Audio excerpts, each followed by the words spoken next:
అలాగే ప్రసంగి గ్రంథము 12:7, మన్నైనది వెనకటి వలె మరలా భూమికి చేరును, ఆత్మ దాన్ని దయచేసిన దేవుని యొద్దకు మరల పోవును. ఎందుకు పోద్ది ఆత్మ దేవుని దగ్గరికి అంటే తీర్పు పొందటానికి. ఆ తీర్పులో వాడు చేసిన క్రియలన్నీ వస్తాయి. ఆ క్రియలను బట్టి నిత్య జీవమా నిత్య నరకమా అనే సంగతి బైబిల్ కూడా చెప్పింది. ఇప్పుడు మనం పాపులం, మనం చేసిన పాపాలకి న్యాయంగా శిక్షార్హులం. ఏమర్హులం? శిక్షార్హులం.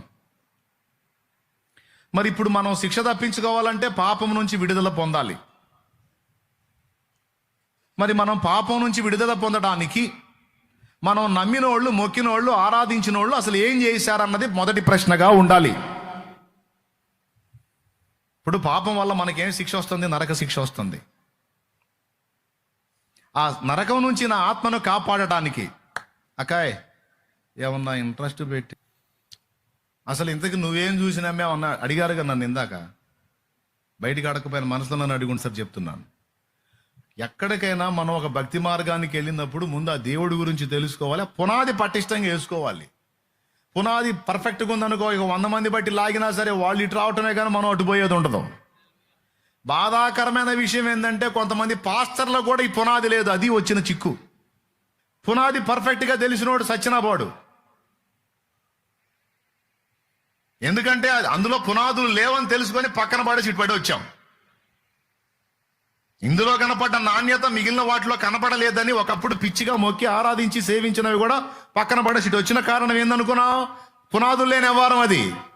ఇది పునాది గల వ్యవహారం, అందుకొచ్చింది ఇందులోకి.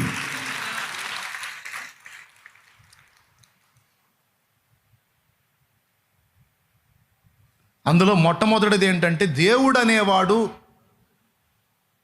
నేను పాపినని నన్ను అసహించుకొని విసర్జిస్తాడా, లేకపోతే నన్ను పాపముల నుంచి విడిపించడానికి ఏదైనా ఆలోచన చేస్తాడా? మరి దేవుడు అంటే ప్రేమగల్లోడు. ప్రేమగల్లోడు మరి పాపం నుంచి పాపిని విమోచించడానికి ఏదో ఒకటి చెయ్యాలి అని నేను గతంలో మొక్కిన వాళ్ళని ఒక్కసారి సెర్చ్ చేశా, ఎవరు ఏం చేశారు నా కోసమని. అబ్బే వాళ్ళ భార్యలేందో, వాళ్ళ యుద్ధాలేందో, వాళ్ళ కత్తులేందో, వాళ్ళ కటారులేందో, వాళ్ళ కొట్లాటలేందో, ఒకళ్ళ భార్యను ఒకళ్ళు ఎత్తకపోవటాలు ఏందో, ఒకళ్ళనొకళ్ళు ఇది చేయటాలు ఏమో అంత గందరగోళంగా ఉంది. కానీ నా పాపాల కోసం ఫలానోడు ఇది చేశాడు అంటానికి ఒక్కడ కూడా అడ్రస్ లేడు. ఘంటాపథంగా చెప్తున్నా, ఎందుకంటే నేను చేసి వచ్చింది కాబట్టి.